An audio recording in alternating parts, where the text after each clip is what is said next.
well. Regent Tillis will not bite you. He's super friendly. Don't listen to him. Anyway, Aaron and I would like to welcome you to part 2 of our day. It's been a great day, LBCT.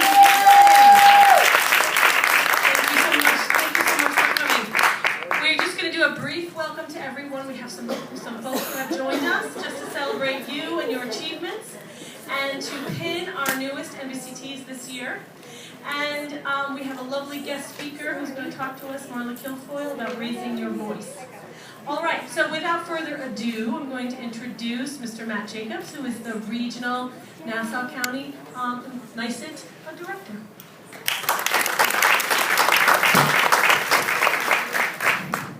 Thanks, Jen. Since this event has been in the planning, I've had the privilege to meet Jen and Aaron, and I'm just in awe of their energy and their vitality. It's really exciting to work with people like that. And in fact, if you, by the way, got your most recent comment.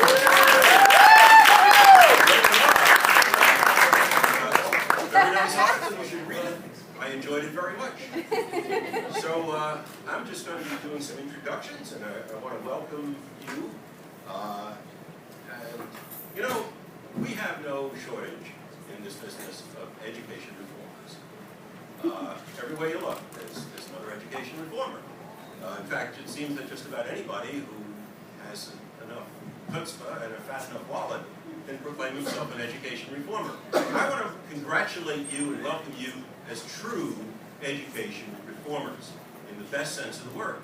Because, you know, in the 1830s, when America was going through its first great age of reform, and in those days, reform meant actually bettering society and not just fattening your bottom line.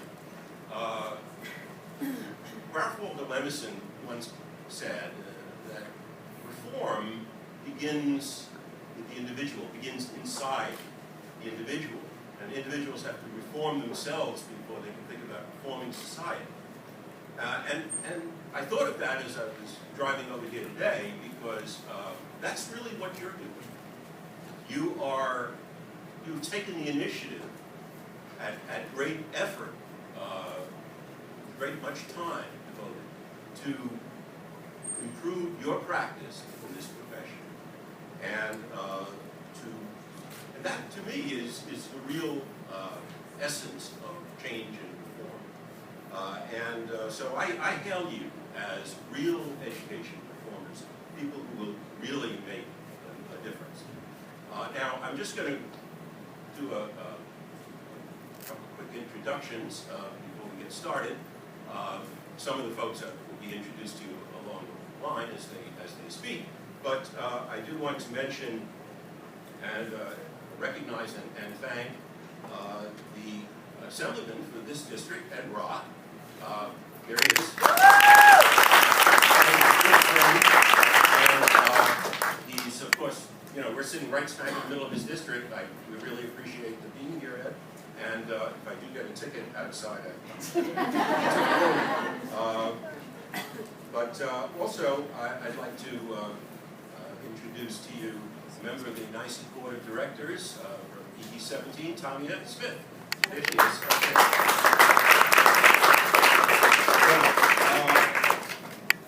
I'd like to introduce our first speaker. He is currently the Senate Majority Leader from Senate District 2 out of Suffolk, and formerly he was chair of the Senate Education Committee, and he's come a good distance today to greet you and congratulate you, and we appreciate Senator John Flanagan being here this afternoon.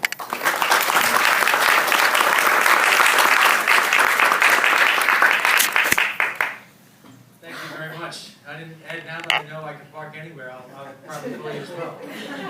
I am delighted to be here along with my colleague, Assemblyman Ed Roth, who is, of course, the ranking Republican on the Education Committee in the New York State Assembly, and to be joined by my long-term colleague and good friend, Senator Carl Marcelino, who is now the chair of the Senate Education Committee, who was a school board member for 3 years.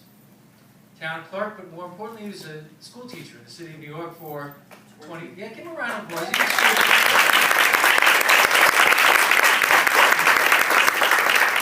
downgraded to become a state senator after he was a school teacher. And it's also great to be with our good friend and colleague, Regent Roger Tillis, who really epitomizes what it means to be a public servant.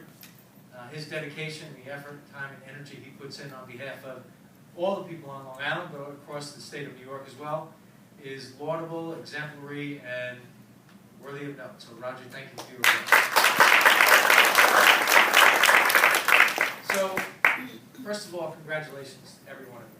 And I did have the honor of serving as chair of the Senate Education Committee for 5 years.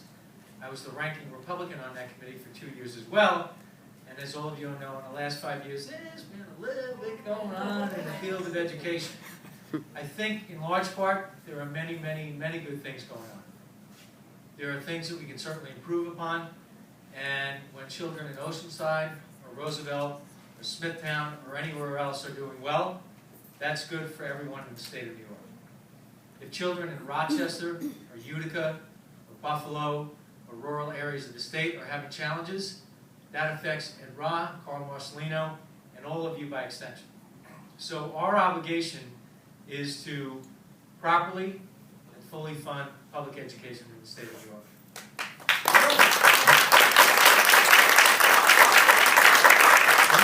I'm getting it right. It may be slow, but I'm getting it right. And in reality, in order to do that, we have to make sure that that is the largest part of our budget. And I'm going off topic only for a second. The governor has come up with a budget proposal that is what we would probably commonly refer to as a good start. It's certainly not a good finish. Last year we added considerably to what the governor did. Our expectation is that we will do a lot of things to add to what the governor has offered. And I don't want to criticize him because he put close to $1 billion on the table, and that's very helpful. But for those of us who hail from Long Island, many of you have probably paid attention to Ed Ra, Carl Marcelino, Regent Tillis, John Flanagan. There's this little thing called GEA. And last year, at the end of the budget, there was $434 million left in the GEA. The governor's budget proposal reduces it by another $189 million, leaving $245 million left. $78 million of that $245 million happens to be on Long Island, $30 million in Nassau County, $48 million in Suffolk County, and, you know, those are facts. They tend to get in the way, and they're important. So our goal, which has a direct correlation to your well-being as educators and professionals, is to properly fund education. In doing that, we can help mitigate the burden at the local level in terms of property taxes. So, I'm telling you flat out, we need your help. We need your help because it is not going to be easy to get this done. It's the right thing to do. It's absolutely the right thing to do. For reasons I could explain ad infinitum, but that's not why we're here today. I have been at public venues, and I hope that everyone could attest to this. I always say, you can have the most beautiful building in the world, but if you don't have a good quality teacher in front of the classroom, it doesn't mean anything. Give me a lean-to, give me a hut, you give me the best teacher who's teaching there, that makes all the difference in the world. And I'll tell you this quickly, I was at an event at Sachem one evening, and my colleague, who is now in Congress, Lee Zeldin, was speaking. He said, my mother was a teacher, my aunt was a teacher, my uncle was a teacher, my other uncle was a teacher, my aunt was a teacher. So I leaned over to him and I said, I just feel like I was watching my cousin Vinny. Marissa Tomei. My father's from the county, my father's from the county. All right, so in my family, my father was a teacher for 10 years. Biology teacher, among many other things he did. My sister was a chemistry teacher. Yeah, in the house right there in the back. That young lady won some national award that has 800 words attached to it, so it must be really important. Second thing is, I forget the company that does it. There's a commercial that basically says, are you ready for your retirement? Have you planned for that? And frankly, what would you do? If if you could do something that you really want to do. God's honest truth, I'd love to teach. I'd love to teach. Unfortunately, I'm not particularly qualified, but I do think about that all the time, and the notion that you can mold young men and women and young boys and girls into great adults and great human beings is just absolutely awesome. The fact that all of you have taken the time to rise to the next level, that in and of itself is worthy of congratulations. And I'm going to tell you what I think exemplifies something about being an excellent teacher. I got a chance to speak to a number of people in the room. A number of them are special ed teachers. I have said this publicly on many occasions. I believe if we are properly educating children across the state of New York, then every child should have an IEP. Because if you drill down on it, that's a great teacher does that already. Great teacher finds out what are the skill sets, what are the attributes, what are the weaknesses, and how do you move all that forward. So to all of you, for the work that you do, thank you. We need your help, we need your guidance, we need your support, and I got barraged by at least 3 or 4 people. We'll find the money for the teachers. Right?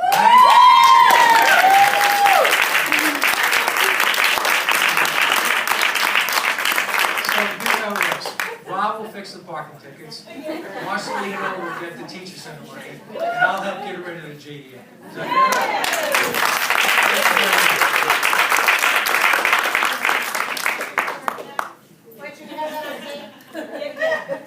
Thank you, Senator. And I know everybody in this room appreciates and will fully support your efforts to get rid of that GEA and to fully, adequately fund education in the state and on Long Island. We really appreciate that. And I also appreciate the fact that you partially took care of my introduction of Senator Marcelino. Senator Marcelino, who has represented the 5th Senate District since 1995, is currently the chair of the Senate Education Committee. And as Senator Flanagan mentioned, he is himself a longtime educator, 20 years as a teacher and administrator in New York City. So he actually knows what he's talking about when he talks about education. So it is with pleasure that I introduce to you Senator Carl Marcelino.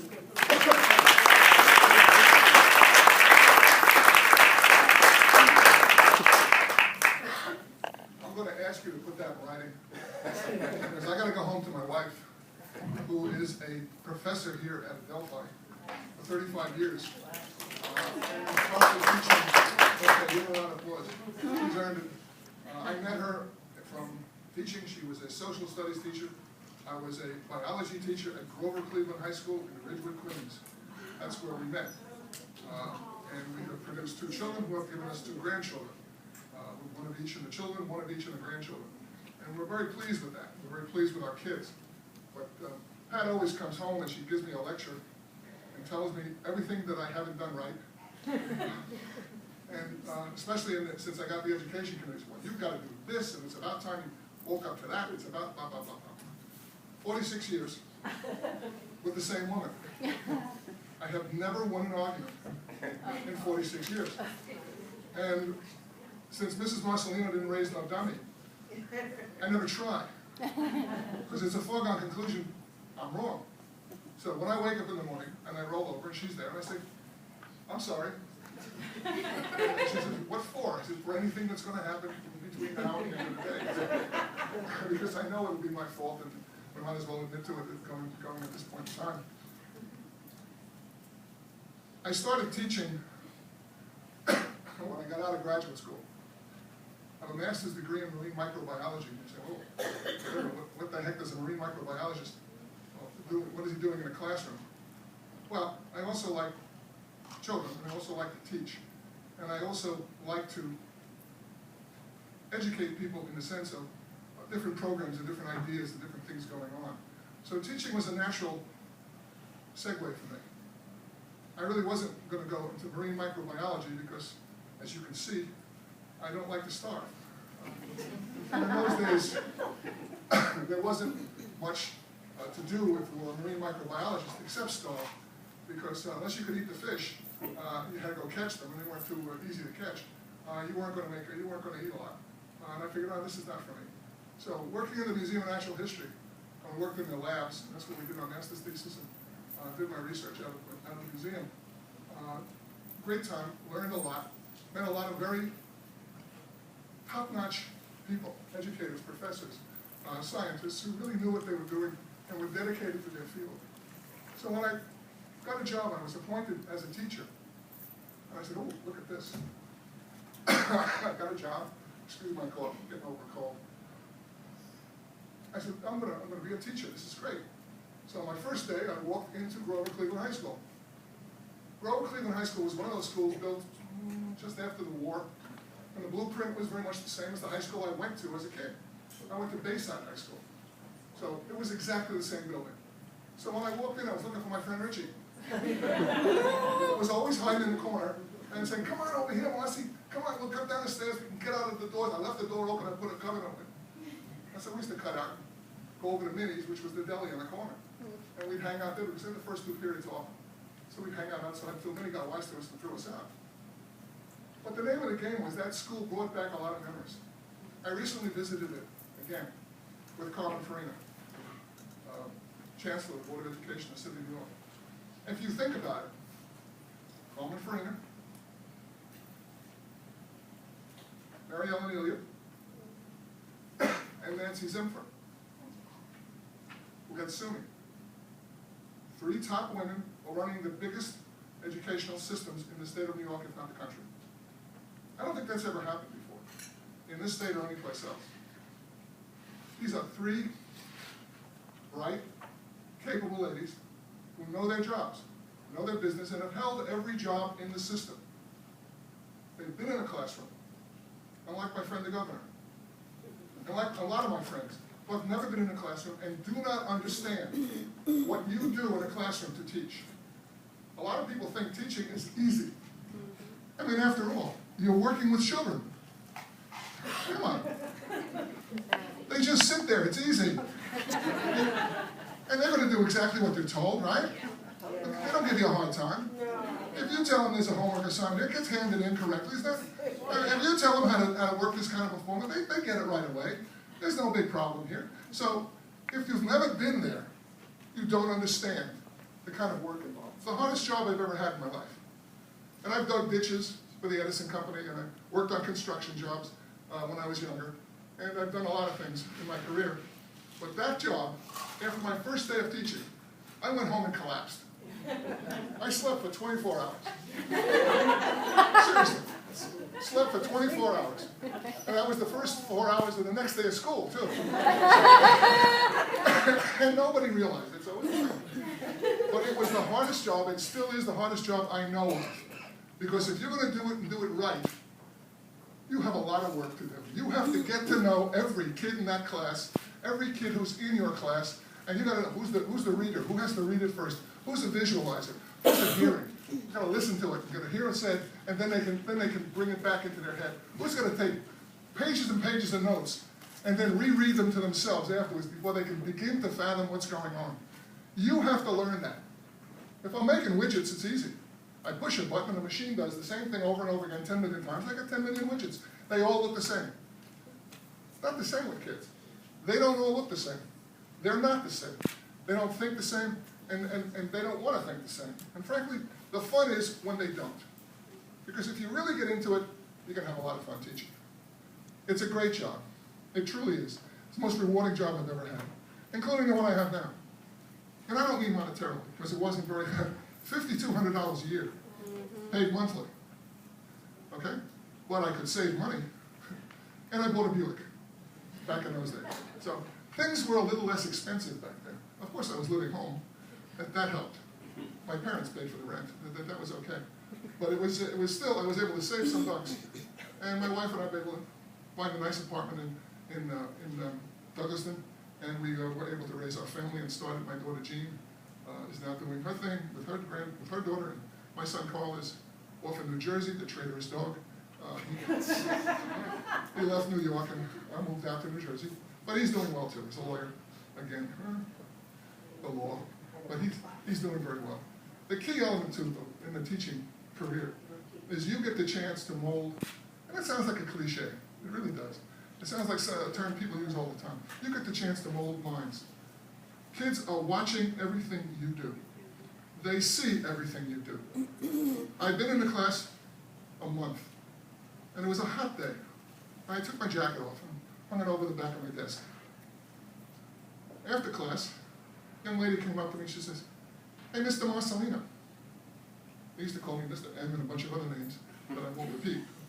But hey, Mr. Marcelino, what's the matter, Jim? She says, "Where's your comb?" I said, "What are you talking about?" "Well, you always have a comb in your pocket." And she was right. I usually did. I forgot it home. Those are the days when the sideburns were down to here, your hair was long, you know. That was the thumb, so you were always constantly combing your hair. You know, Fonzie. Throw the comb out, the pompadour out. It was great.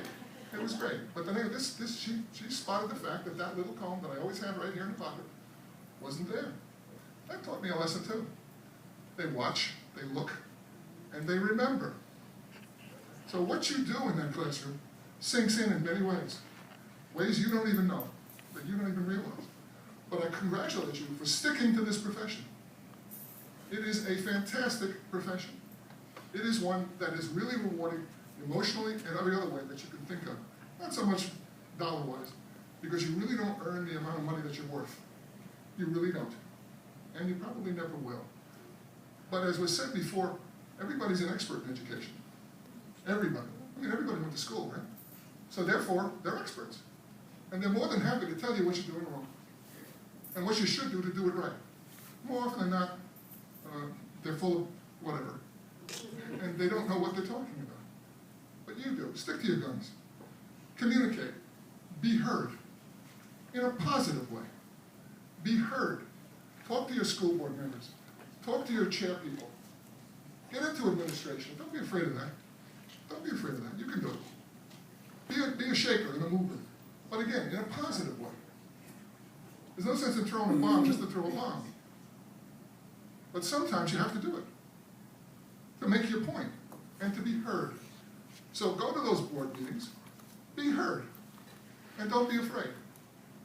Because they're looking for income. Believe it or not, those school board members, they need help.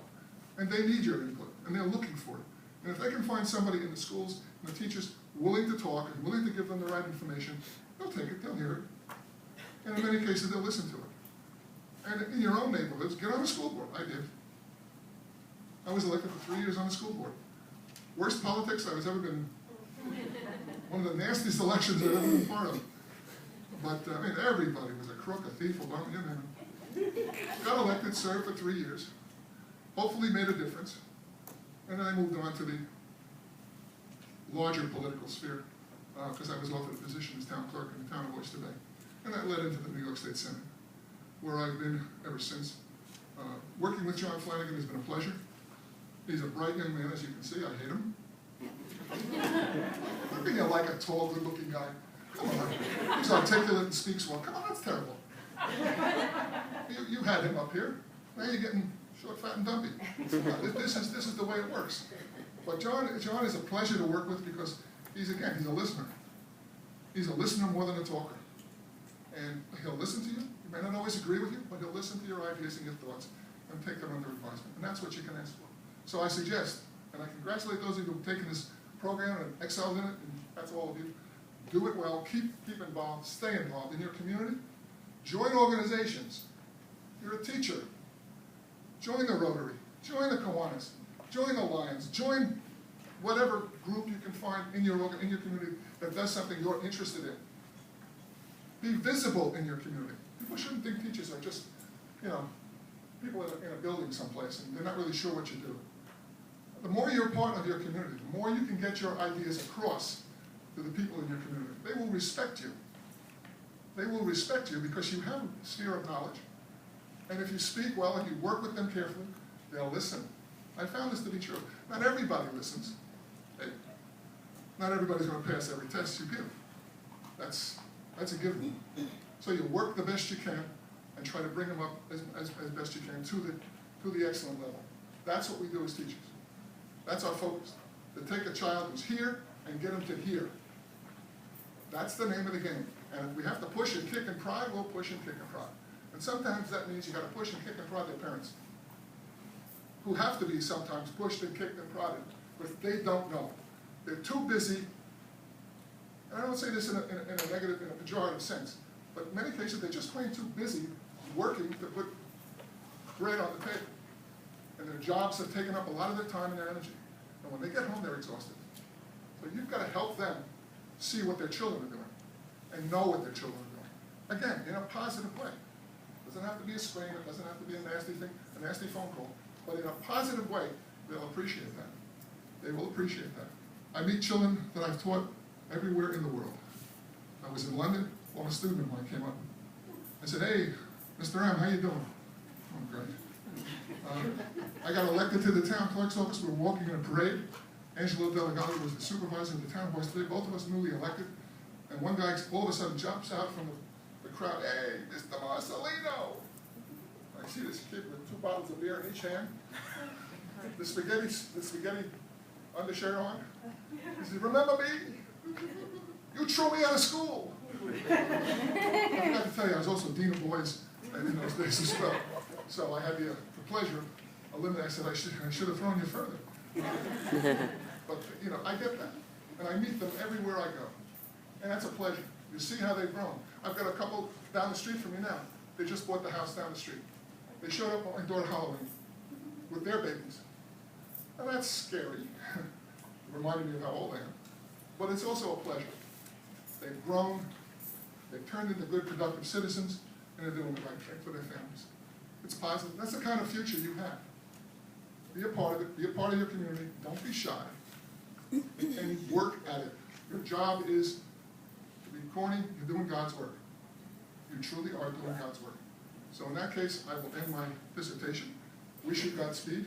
And don't get insulted as you see me leave, because I'm already late for another speaking engagement.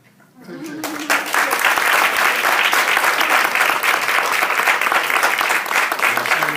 I think you might have a future with NYSUT, because a lot of the advice you just gave these folks is the same advice we give them. Be outspoken, get involved in your community, address the issues, run for school board.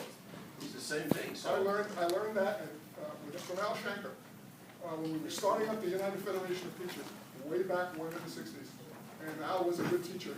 And Randy Weingarten was his aide and was with him all the time. So they used to visit my high school, and we used to talk with some frequency. And I was the chairman of my high school.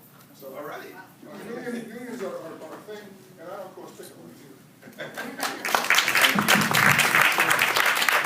I didn't actually realize it until Senator Marcelino mentioned it, but there's quite a preponderance of women in this one. Not sure what that tells us. Good work, ladies.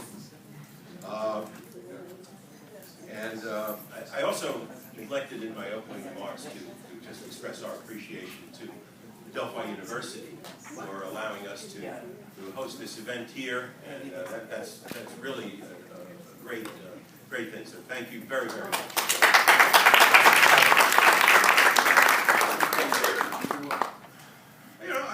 I would mention that I also consider myself to be something of an education reformer, because I think I made a contribution to improving education.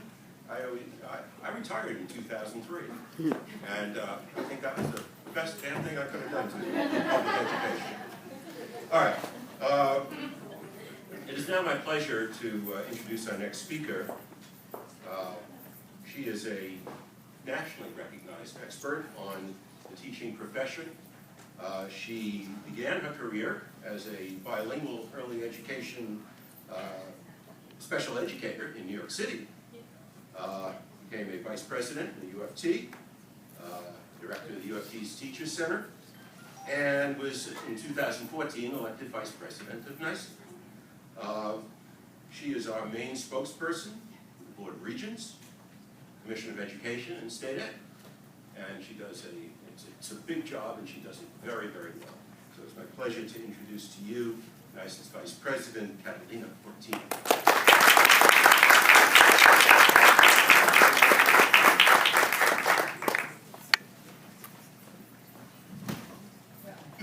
So this is your evening. It's not mine, it's not none of the speakers. we are gathered today to celebrate all of you and all your accomplishments for what you've done. And I know a lot of the previous speakers have said big thank yous for the work that you do every day for your students, but I want to say thank you for what you do to our beloved profession that we call teaching. Wouldn't you agree? Yes. That's right. So as a special education bilingual teacher, I wouldn't have thought to do any other career except to be a classroom teacher. And the teaching years, over 20 years that I was in the classroom, they're the most precious years in my career. Because whenever I sit down and I speak with the commissioner or I speak with the regents, I draw upon that experience of being in the classroom.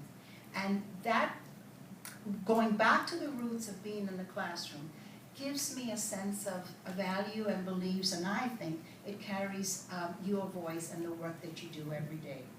So the journey that you've taken to get here, you haven't done it alone, have you?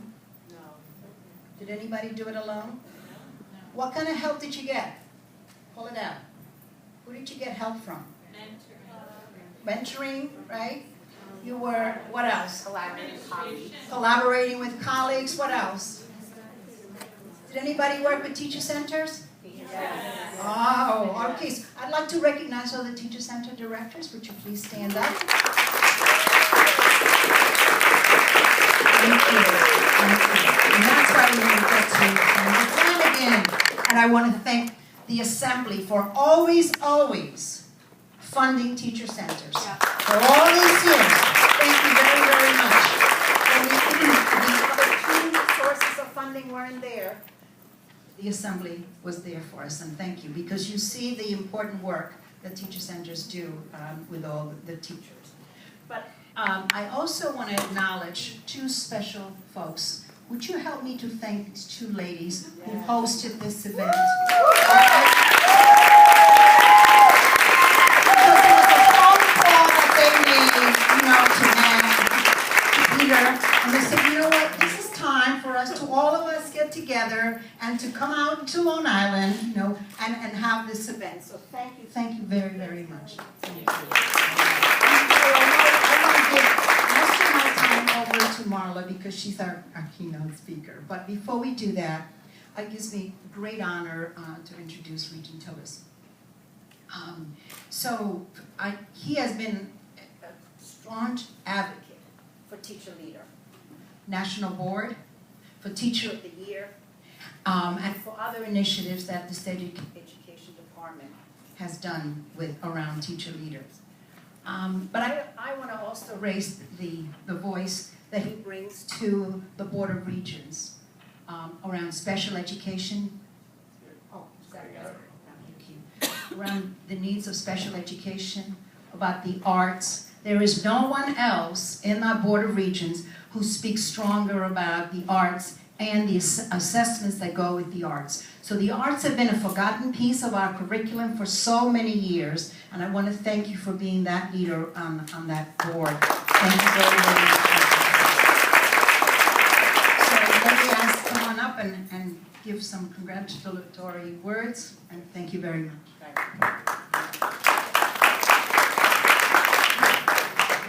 you. Catalina does do a great job up in Albany.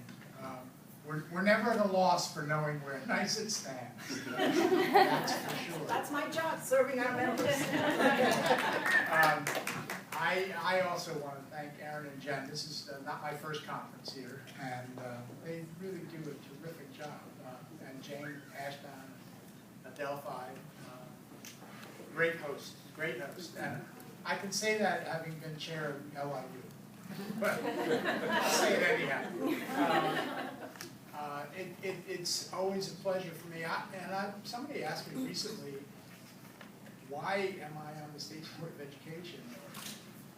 And that's a good term. Why did I say State Board of Education? Because I was on the Michigan State Board of Education many, many years ago. And I'm trying to figure out why education has been an important part of my life. And I got a teaching certificate from New York City. It the war years, the Vietnam War years. And my mother was a math teacher in New York City. And I never really looked at that as being the reason why I enjoy being with education and feel fulfilled with it. And the arts and whatever else. Let me just tell you a quick story.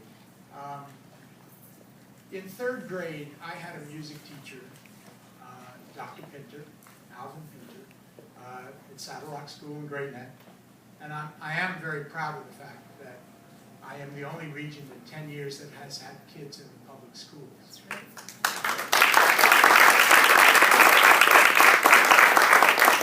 My kids also went to Saddle Rock School. But that music teacher, we didn't have music in my family. It wasn't a particularly musical family. But that teacher was great. He used to come in once a week and say, "Hello, boys and girls." He'd say, "Hello, Dr. Pinter. How are you? We are fine." I had no idea at the time, but he was teaching us chords. And my brother and my sister also went through that school. We went on to high school, and Dr. Pinter had become chair of the music department at Great Neck North High School. And all of us took introduction to music. We were all in the glee club. I started a barbershop quartet. And then I sang my way through college and even through law school. And music became a great part of my life, as well as my brothers and my sisters. Fast forward 25 years, and my father, who did very well on Long Island as a developer, said, he came on the board of Long Island University, and he said, "I want to give something back. What should we give back?" We had a family powwow, and we all said, something in music, something in music. And in no small way was this 3rd grade teacher responsible for there being a Tilla Center today. And the reason I say that as a story, and I've used it at commencement addresses, especially for education schools, is that you never know who you're going to affect or how you're going to affect your students. And I'm sure Dr. Pinter had no idea that his influence would create a music center for Long Island. And not only that, but create me as a person who is chair of the Cultural Ed Committee of the Regents and has developed a new pathway to graduation through the arts. This is part of my life, and I don't know what my life would be without the arts and without music. And so I thank one teacher for that. I work very hard, as Catalina said, on teacher issues when it comes to the Board of Regents. I was very active, and we have proposed, I'm sorry that the senators aren't here, but we have proposed for the last 2 years the Strengthening Teacher Leader Program, STLE program, which we thought, and we have thought, was one of the best programs that we had. It was funded out of the federal funds, and we want the state to continue it because it's one of the best programs, because it talks about a teacher-leader continuum without having to be an administrator. I mean, it's nice to be an administrator, but there ought to be a career ladder for teachers as well. And it's to stay in the profession. I don't want to see teachers leave the profession and become administrators. It's nice and it's good for you, but it's not great for the kids. I'd love to see the kids benefit from teaching skills all the way through. So that's what our STLE program does. That's what the national board, that's why I served on the national board for 6 years and learned an awful lot from my colleagues on that board, including Randy and Keith Geiger from NEA. And that has helped me a great deal in terms of what I do with the Regents. We are forming, and have the next 3 weeks, we have national board meetings with state education staff to see how we can get more enthusiasm and more organization around what the state does for national board. We have the Shanker grants, and it's great and wonderful, but until we get some more understanding by school districts, and I noticed the school districts who have a preponderance of people there, I was frankly surprised to see how many school districts are getting national board certified teachers, because usually it's the incentive at the end that really makes a difference. And in some states, the state gives the incentive at the end, and they have thousands of national board teachers. That's what I would like to see New York do, because I don't think investing in any other program will yield as much results. Certainly not investing in growth tests that don't measure anything.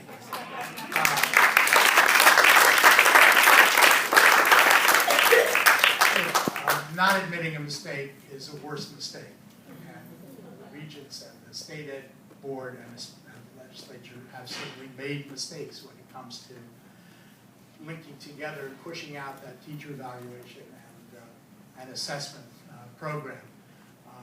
Fortunately, it's being reversed, I hope. It's not done yet, by the way. No matter what anybody says, the moratorium is temporary, and it still has a framework around it that I think needs to be eliminated. And we will try to do that as regions. I think it's important for you to understand that there is, the public out there is much, much better than what you read about in polls or whatever else. The teachers have been demoralized, minimized, and whatever by some people at the very top. And I think that the public certainly is a better awareness of what teachers really do than some of those people at the top. And I think it has turned, and you've seen the results of that. I think we need to, however, keep rolling with it.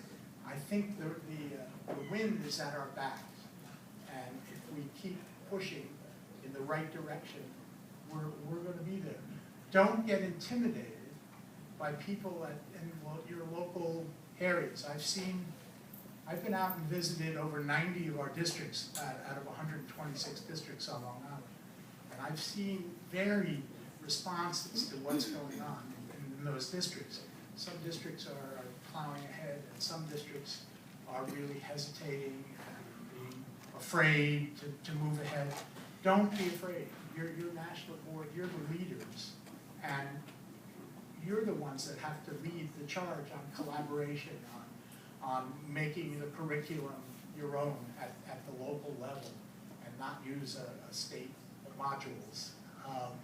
So I do believe the future is in your hands, and I'm very glad to be part of this ceremony.